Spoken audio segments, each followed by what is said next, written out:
ठंड में बहू का गरीब मायका और अमीर ससुराल। अरे नहीं, दूध तो बस 2 कप चाय के लायक ही है। एक काम करती हूँ, माँ बाबा को चाय बना कर दे देती हूँ। इससे ठंड में उनके शरीर की गर्माई बनी रहेगी और मैं लाल चाय पी लूंगी। अरे राशि बिटिया, चाय बनी कि नहीं? है बाबा, बस ला रही हूँ। दूध तो सारा ही बस 1 कप था। पता नहीं राशि कैसे कैसे चाय बनाएगी। माँ बाबा लीजिए, चाय तैयार है, अब आप दोनों इसे पी लीजिए। अरे तूने अपने लिए चाय नहीं बनाई? वो बाबा, मैंने वो अपनी चाय रसोई में ही पी ली। तू दुनिया से झूठ बोल सकती है, लेकिन मुझसे नहीं। चल जल्दी से अपने लिए भी 1 कप लेकर आ जा। मुझे पता है तूने कोई चाय वाय नहीं पी है। माँ जी, आप मेरी चिंता मत करो, अभी आप लोग ही इसे पियो। अच्छा, अगर तू कप नहीं लाई तो मैं तुझसे बात नहीं करूंगा। चल जल्दी से लेकर आ। अच्छा बाबा, ठीक है। राशि कप ले आई और दोनों माँ बाप ने अपने अपने कप में से आधी आधी चाय राशि के कप में डाल दी। ये क्या? पी ले, तुझे चाय पीता देखकर हमारा मन भर जाता है। आप दोनों भी ना। राशि अपने माँ बाबा से बात करने लगी। शाम का समय था। बात करते करते ही वो अपनी माँ की गोद में सर रखकर सो गई। संध्या उसके सर में अपना हाथ चलाने लगी और अपने पति से बोली, पता नहीं सुनील जी, हमारी बेटी के नसीब में क्या लिखा होगा। मेरी इकलौती बेटी को मैंने कैसे कैसे नाजों से पालने के लिए सपने देखे थे, लेकिन देखो हमारे हालात तो वक्त के साथ साथ सुधरने के बजाय उल्टा बिगड़ गए हैं।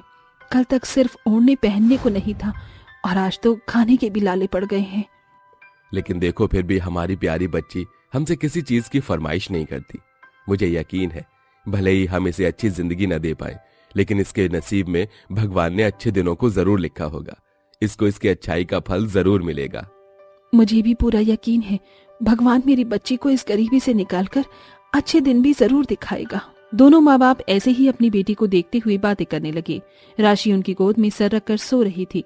उनके घर में सर्दी से बचने के लिए कोई खास मोटा कंबल या रजाई नहीं थे। लो, ये चादर इस पर ढक दो। दोनों माँ बाप ने अपनी बच्ची को चादर ओढ़ाई और फिर वो दोनों भी सो गए। अगली सुबह, माँ मैं सब्जी लेने जा रही हूँ। रुक तू, पैसे कहाँ हैं सब्जी के? बाबा अभी अभी ही देकर गए हैं, बोल रहे थे कि आज उन्हें उनके काम के पैसे मिल गए हैं, तो उनका मन आलू की सब्जी खाने का हो रहा है। अच्छा ठीक है, जा ले आ। वैसे भी कभी कभी ही मौका मिलता है ऐसे आलू वगैरह की सब्जी का। जा आलू और टमाटर ले आना। ठीक है माँ। राशि सब्जी लेने के लिए चली गई। अभी वो सब्जी मंडी जा ही रही थी कि तभी उसने कुछ बच्चों को देखा जो स्कूल जा रहे थे। बच्चे स्कूल यूनिफॉर्म में कितने अच्छे लगते हैं। अभी बस वो बच्चों को देख ही रही थी कि तभी उसने तेजी से एक गाड़ी को उन बच्चों की तरफ आते हुए देखा। अरे नहीं, ये बच्चे कहीं इस गाड़ी से टकरा ना जाएं। बच्चों बच्चों बच्चों, ये तो सुन ही नहीं रहे हैं। छोटे छोटे बच्चों की गाड़ी से कहीं टक्कर ना हो जाए, बस इसीलिए राशि भी तेजी से भागी और बच्चों को बचाने के लिए उस गाड़ी के सामने आ गई। लेकिन किस्मत से गाड़ी ने भी ब्रेक लगा लिए।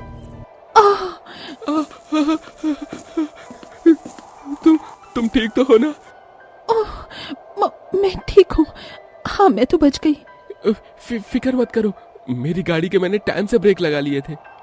हाँ, क्या मतलब तुम्हारा? अरे अगर मैं यहाँ ना आती तो तुम इन मासूम बच्चों पर अपनी गाड़ी को चढ़ा देती, और तुमने तो मुझे भी मारने का पूरी तरह से प्लान बना लिया था। वो तो मेरी ही किस्मत अच्छी थी जो मैं बच गई, वरना तुम तो।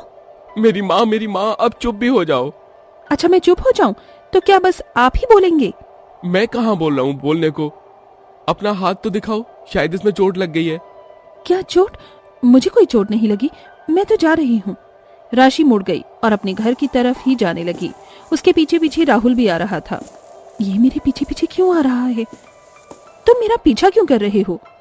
वो तुम्हारा दुपट्टा मेरी घड़ी में अटक गया था। तुम इतने गुस्से में थी कि मेरी कुछ बोलने की हिम्मत ही नहीं हुई। तुम पागल हो क्या? राशि उसकी घड़ी से अपना दुपट्टा निकालने लगी। उसे ऐसा करते हुए राहुल बड़े ही गौर से देख रहा था। मैंने तुम्हें परेशान कर दिया, क्यों, है ना? हाँ, थोड़ा सा। बुरा ना मानो तो क्या हम कुछ देर बात कर सकते हैं? राशि राहुल को मना नहीं कर पाई और वो दोनों बैठकर बातें करने लगे। बातों ही बातों में राहुल को राशि पसंद आ गई थी। दोनों ने काफी देर बातें की और फिर राहुल ने राशि को उसके घर तक भी छोड़ा। राहुल को राशि दिल से अच्छी लगने लगी थी, इसीलिए उसने उसके बारे में अपनी माँ को भी बताया और फिर वो राशि के घर रिश्ता लेकर पहुंचा।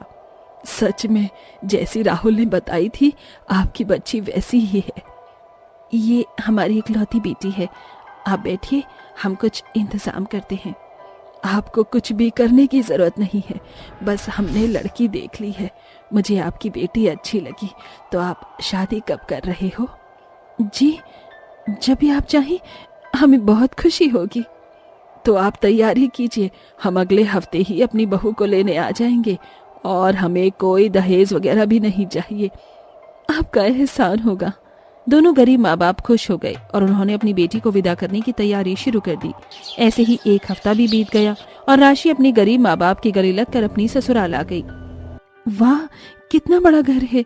बहू, तुम अभी कमरे में जाकर आराम कर लो। राहुल, राशि को ले जाओ।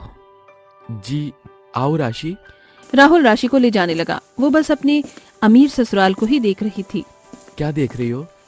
कुछ भी नहीं, बस ये देख रही थी कि आपका घर कितना बड़ा है। आपका तो हॉल ही हमारे घर से भी बड़ा है। अच्छा, तो तुम्हें ये बड़ा लग रहा है? चलो, अब मैं तुम्हें हमारा कमरा दिखाऊंगा। ये देखो। अरे वाह, ये कितना सुंदर और बड़ा है। इसमें तो कितना नरम कंबल भी है। कंबल? क्या तुमने कभी कंबल नहीं देखा है? नहीं, हमारे घर में तो बस चादर ही थी। अब देखो तुम्हें यहाँ और क्या क्या देखने को मिलेगा। अभी सो जाओ। राशि सो गई। अगले दिन उसे अपनी ससुराल में काफी महंगी और नई नई चीजें देखने को मिली। कमरा इतना गर्म कैसे है? यहाँ तो पता ही नहीं चल रहा है कि सर्दी हो रही है। ये हीटर की वजह से है। हीटर? हीटर कमरे को सर्दी में गर्म रखता है। अजीब है। अमीर लोगों ने तो मौसम का उतार चढ़ाव भी अपने हाथों में ले रखा है, जैसे चाहे वैसे ढाल देते हैं। अभी तुम्हें ये सब कुछ अजीब लगेगा, लेकिन बाद में तुम्हें इसकी आदत हो जाएगी। राशि चुप हो गई। उसे ये सब कुछ महंगी और अमीरों की सुख सुविधाओं की चीजें काफी अजीब लग रही थी। अब उसे ऐसे ही अपनी ससुराल में रहते हुए लगभग 1 महीना बीत चुका था। जैसे बेचारी राशि अपने मायके में हर चीज के लिए तरसती थी, अब उसे वो सब कुछ मिल रहा था। अरे, टंकी से तो बहुत ही गर्म पानी आ रहा है। कैसे? ये तो मेरे सपने जैसा है। तुम नहीं जानती, ये सब तो गीजर का कमाल है। ये गीजर क्या होता है? गीजर से गर्म पानी हो जाता है, बस मैं तुम्हें इतना ही बता सकती हूँ। अरे क्या हुआ? तुम रो क्यों रही हो? मैं रो नहीं रही हूँ, ये तो खुशी के आंसू है। मैंने अपने मायके में कभी भी ये चीजें नहीं देखी थी। अमीरों के लिए ये जिंदगी कितनी आसान है ना। सभी के लिए जिंदगी बराबर ही मुश्किल है बेटा। हमें मौसमी आराम है तो हमारे सर पर काम की टेंशन है, लेकिन राशि, तुम्हें जितनी भी मुश्किलें देखनी थी देख ली। अब तुम्हारे अच्छे जिंदगी जीने के दिन शुरू हो गए हैं, तो तुम इसका मजा लो। विद्या ने ऐसे बोलकर राशि को गले से लगा लिया।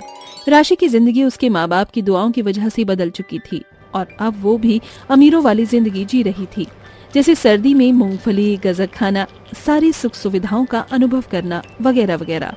इसीलिए तो कहते हैं कि वक्त पर किसी की पकड़ नहीं है। कब किसकी जिंदगी बदल जाए ये कोई नहीं जानता। भैया, ये कैसी कैसी रजाइयाँ दिखा रहे हो? थोड़ी अच्छी और मुलायम रजाई दिखाइए। मैडम जी, ये देखिए, ये हमारे यहाँ की सबसे अच्छी रजाइयाँ हैं। हाँ, ये वाली काफी अच्छी है। एक काम करो, ये 5 रजाइयाँ दे दीजिए। मम्मी, आप ये इतनी सारी रजाइयाँ क्यों ले रही हो? हमारे पास तो ऑलरेडी रजाई है ना।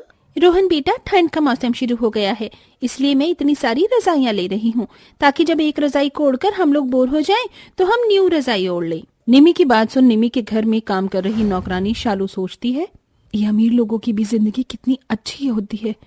इनके पास इतनी सारी रजाई होती हैं और एक हम गरीब हैं जो फटी पुरानी इकलौती रजाई में ना जाने कितनी सर्दियों का मौसम गुजार लेते हैं।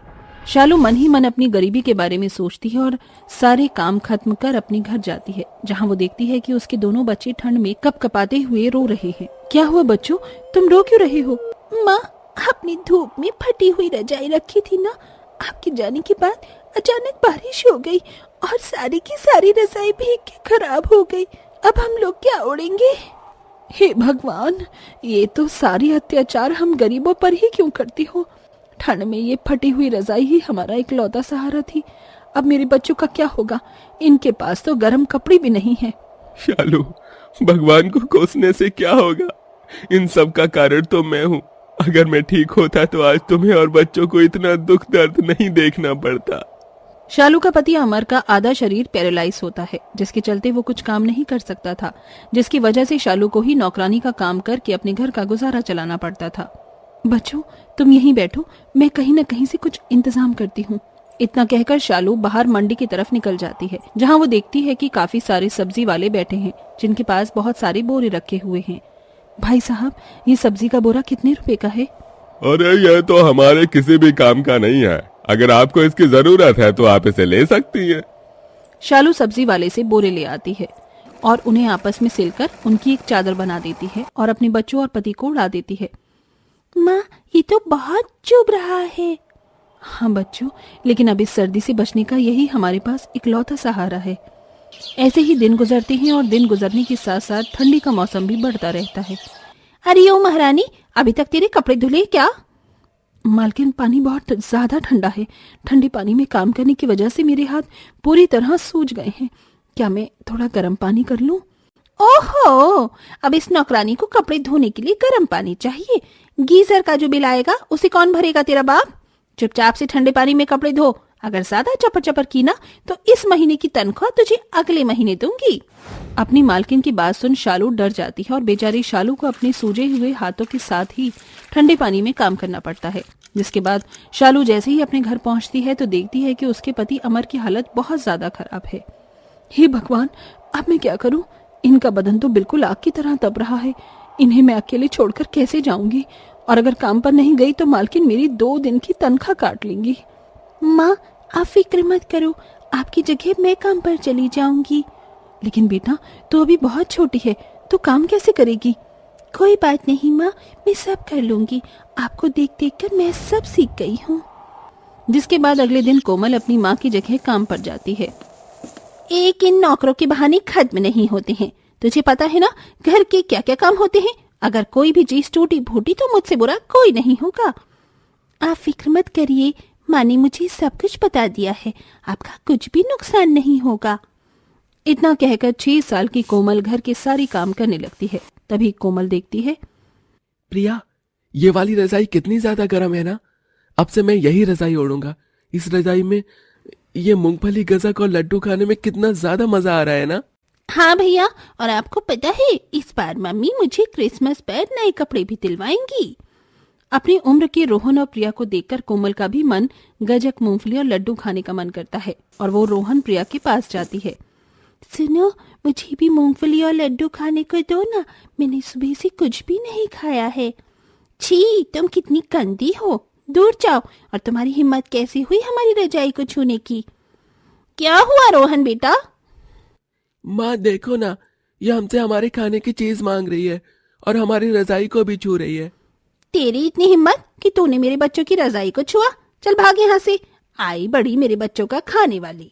निमी और उसके बच्चों की बात सुनकर कोमल रोती हुई वहां से चली जाती है और घर आकर सारी बातें अपनी माँ को बताती है। माँ, मुझे भी नए कपड़े चाहिए और रजाई भी, ये बोरा बहुत चुभता है। बच्चों, मैं तुम्हारी हालत समझ सकती हूँ बच्चों, लेकिन तुम्हारी माँ के पास इतने पैसे नहीं है कि वो तुम्हें क्रिसमस पर नए कपड़े दिला सके। अपनी माँ को माफ कर देना मेरे बच्चों। इतना कहकर शालू अपने दोनों बच्चों को गले से लगा लेती है। बढ़ती ठंड की वजह से निमी और उसके बच्चों की तबीयत बहुत ज्यादा ही खराब हो जाती है, जिसके चलते वो सभी लोग बिस्तर पर पड़ जाते हैं। अच्छू, अच्छू। मालकिन, आप सभी लोग तो बहुत बीमार पड़ गए हैं। हमारे गांव में जब भी कोई बीमार पड़ता था तो हम उसे काढ़ा बनाकर पिलाते थे। मैं आप लोगों के लिए वो काढ़ा बनाकर लाती हूँ, उसे पीकर आप लोग जल्द से जल्द ठीक हो जाओगे। डॉक्टर की दी हुई महंगी दवाइयाँ से तो हम ठीक नहीं हुए और तुझ गवार गरीब की दिए हुए काढ़े से हम लोग ठीक हो जाएंगे। मालकिन, एक बार आप काढ़ा पीकर तो देखिए, देखना आप लोग 2 दिनों के अंदर ही बिल्कुल ठीक हो जाओगे। शालू देसी तरीके से काढ़ा बनाती है और अपनी मालकिन और उसके बच्चों को पिलाती है और जब तक वो सब ठीक नहीं हो जाते उनकी दिन रात सेवा करती है। मैंने शालू के साथ कितना गलत बर्ताव किया, लेकिन इसके बावजूद भी आज वो मेरा और मेरे बच्चों का कितना ख्याल रख रही है। हम लोग दिन भर हीटर के सामने गर्म कपड़े पहने और रजाई के अंदर बैठे रहते हैं, तब भी हम लोग बीमार पड़ गए और बेचारी शालू के शरीर पर तो एक भी गर्म कपड़ा नहीं है। मुझे तो अपने किए पर पछतावा हो रहा है। वैसे ये शालू गई कहाँ? आज तो उसकी सैलरी देनी थी और आज ही ये जल्दी घर चली गई। कल क्रिसमस है, एक काम करती हूँ, शालू और उसके बच्चों के लिए कुछ सामान ले लेती हूँ और उसकी सैलरी देने उसके घर चली जाती हूँ। वो और उसका परिवार वाले खुश हो जाएंगे। निम्मी शालू और उसके बच्चों के लिए काफी सारा सामान लेती है और उसके घर पहुंच जाती है। लेकिन निम्मी जैसे ही शालू के घर जाती है तो देखती है कि उसका पति पैरालाइज की हालत पर ठंड में कपकपा रहा है। शालू के दोनों बच्चे बोरा ओढ़े एक कोने में बैठे हैं और बेचारी शालू खांसते हुए चूल्हे पर खाना बना रही है। शालू, मालकिन आप यहाँ क्या कर रही हैं? तुम्हारे परिवार वालों की ऐसी हालत है, तुम्हारा पति ठंड में कांप रहा है, तुम्हारे बच्चों ने बोरे ओढ़ रखे हैं, तुम इतनी ठंड में गरीबी में कैसे रह रही हो? ये तो हम गरीबों की किस्मत में लिखा है। खैर छोड़िए, आप यहाँ बैठिए, मैं आपके लिए चाय बना कर लाती हूँ। शालू, मैं तुम्हारे और तुम्हारे बच्चों के लिए ये गर्म कपड़े और ये रजाई लेकर आई हूँ। कल क्रिसमस है ना, तो मैंने सोचा इससे अच्छा तोहफा क्या ही होगा। और ये लो तुम्हारी तनख्वाह। शालू, मैंने तुम्हारे साथ आज तक जैसा भी बर्ताव किया उसके लिए मुझे माफ कर देना। मुझे अपनी गलती का एहसास हो गया है। आप मुझसे माफी मत मांगिए।